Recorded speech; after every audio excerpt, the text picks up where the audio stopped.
What's up guys, Sleepz here with another episode of my Journey to an Ultimate Team. We're going to start this episode off with some FUT Champions matches, and quickly before I get into the first match, I wanted to show you guys that I have made a change to the starting 11.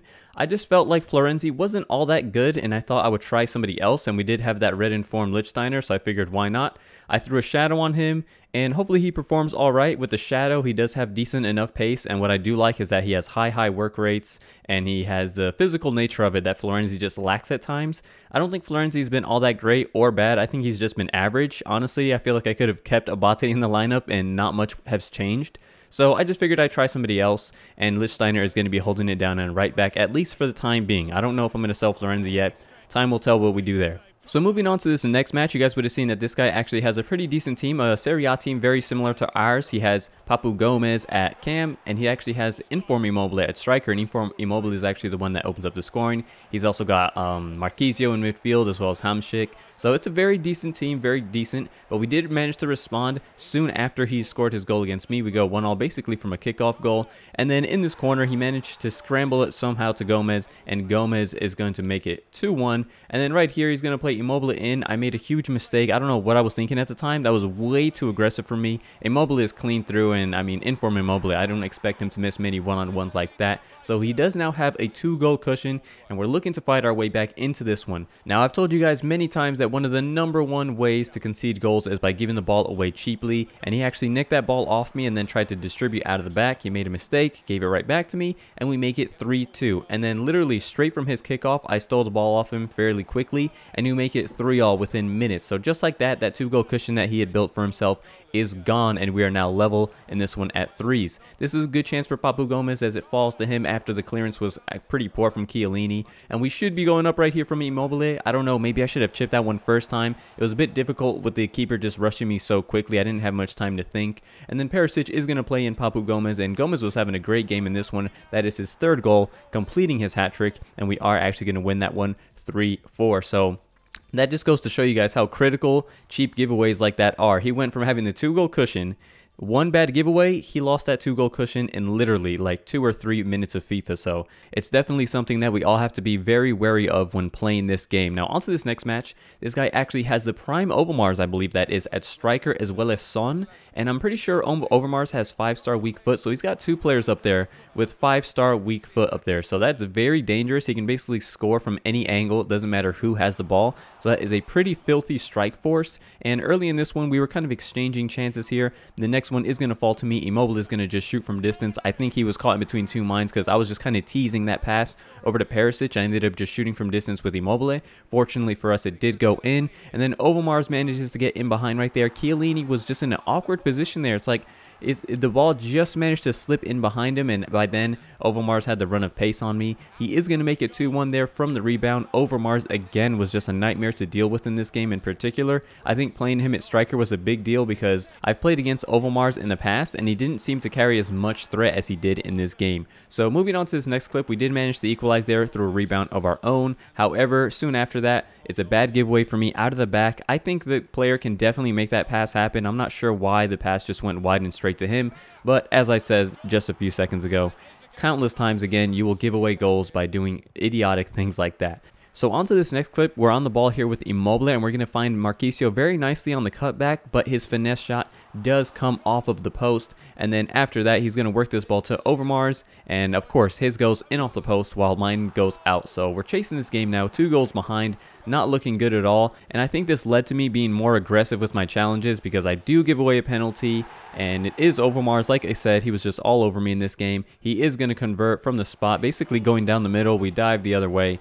and yeah, at this point it's just basically too far gone. We're 3 goals down. We are going to pull back 1 consolation goal. João Mario slipped in, and he's going to put that one into the bottom hand corner, but let's face it, we need 2 goals. There's only 13 minutes left to play, and the guy wasn't a bad player, so we lose this one 5-3. Fair enough. I'm not too salty about that one. You saw that the stats were actually fairly even. It's just a few more of his shots went in instead of mine. Those things happen. So moving on to the next match, guys, and our next opponent is going to have a 4-3-2-1 Premier League team with the typical people you're going to see all the time. You're going to see Gabriel Jesus, you're going to see a lot of Bakayoko, you're going to see a lot of Bailly, so we know that the team is good. We just have to try and beat it. The The first chance comes to Perisic on his 5-star weak foot. Maybe the angle's a little too tight there. We didn't meant to finish, but this is a very nice goal, guys. Look at this little interchange between Perisic and Immobile. They just work that ball back and forth amongst each other. Perisic is in behind, and that time he does apply the finish, making it 1-0. He's on the ball here with Gabriel Jesus, works his way to Mane. That one comes off of the post, fortunately for us, so we do manage to keep our lead, and we are going to double our lead in this next clip as the ball is with Perisic, and somehow, some way, bit of a jammy goal. I'm pretty sure he tried to clear that ball maybe once,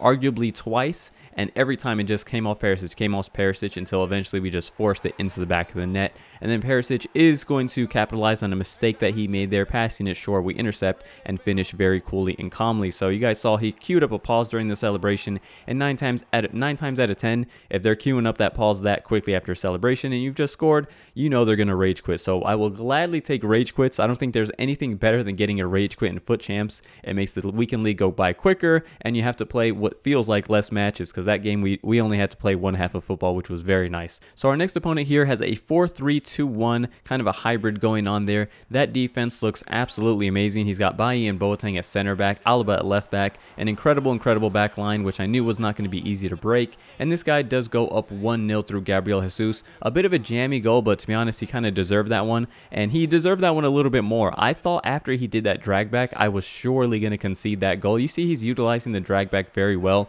I'm probably pressing the ball a little too much here and there. And then in the dying minutes, guys, I'm trying to find an equalizer, and just have a look at how this guy is playing. I'm speeding this clip up, but he is literally just passing it amongst the back four all over the place. I can't get near it. I've put on high pressure. I'm on all out attack. I'm chasing the ball all over the place. We finally managed to nick it off him in the 90th minute, and it is actually going to lead to a very good chance as we're going to play in Vardy. But of course, as soon as we wrestle the ball free from this guy, it comes off the post, and we do not manage to equalize. So that guy saw the game out very professionally. I'm a little salty about it, I'm not going to lie, but sometimes I do the same thing. There's no doubt that it is definitely an annoying play, but fair enough. I guess sometimes you got to get the win one way or another. So moving on to the final match of the episode, guys. I know there was quite a bit of gameplay in this one, but that's because it is Sunday, and you guys would have seen I had 18 matches to play. I hate when I leave myself almost 20 matches to play on the last day, but sometimes I do find it a bit difficult to balance, like, between making videos and getting all these 40 matches in one weekend. So anyhow, you guys saw this guy had a decent team, nothing too crazy. He did have one icon at left back, and that was Zanetti. We are up 2-0 in this one. The first one, Perisic in behind just about coming off the post. Gomez there finishing from a very tight angle, and in the early stages of this match, guys, it felt like you ever play those matches where you're losing and you feel like everything that your opponent shoots is just flying into the back of the net one way or another? That's exactly how I felt in this game. I felt like everything that I was doing was working. Every play was working. Every shot was flying in. You see this ball is in behind. Perisic is going to easily finish that, make it 4-0. We're up 4-0, and it's only 35 minutes in, and then just minutes later, we're actually going to pick up a fifth. And this is what I'm saying. It just felt like everything I was shooting was going in. Marquisio from distance just so happens to just rip that one in. And then after that, I would say for the entirety of the first half, it was just like easy mode. I was just flying through, no problem whatsoever. And then things changed in the final 5 minutes of the first half, and he goes up, or he pulls one back, I should say, making it 5-1. Minutes later, he makes it 5-2. And then the second half was a completely different game. It was like, I don't know, he passed the controller to somebody. I don't know what was going on, but I was like genuinely concerned at several points in the game. I was like, is this guy going to make the comeback happen? Right there, we almost conceded one of those very, very fluky, glitchy goals where it seems like your goalkeeper might just go over the line with the ball in his hands. Thankfully, it did not. But we have a couple chances here to kill away the game, and we have not been able to do so far. Another good chance from the free kick. That one comes off the post, and I just can't score a free kick this year, guys. I don't know what's going on. I've played like 200 matches of FIFA and not one free kick. Let me know in the comments. Have you guys scored free kicks? Are they just harder? Do I just need a better free kick taker? Like, what is going on? You see here, we're trying to kill the game off. At this point, the game is over in the 85th minute. That one comes off the post, and we are actually going to make it 6-2 through Gomez. We're not going to show any mercy. This is FUT Champions. There was one final chance in this game coming to Perisic. He's a bit wide on this one. Maybe I should finesse it, but the keeper does manage to save that shot, and we finally win that one 6-2. 6-2. Now, I know I said that game was a lot more tightly contested in the second half and he didn't score, but it just seemed like his play was a lot better. So we're going to end this one on a win, and we are going to end on some very good news, guys, because we have managed to sell all of our Douglas Costas for 100,000 coins. Now, I know I'm taking a loss on all of those Costas, but here's the thing. I sold those cards last night when I know the hype was high for Douglas Costa and people wanted to see what was going to happen with the card because he was going to play the next day against Benevento in Serie A, which is 0-11 in Serie A, guys. They have not won a single game. So I know the hype was probably high and people were expecting Costa to maybe put in a good shift.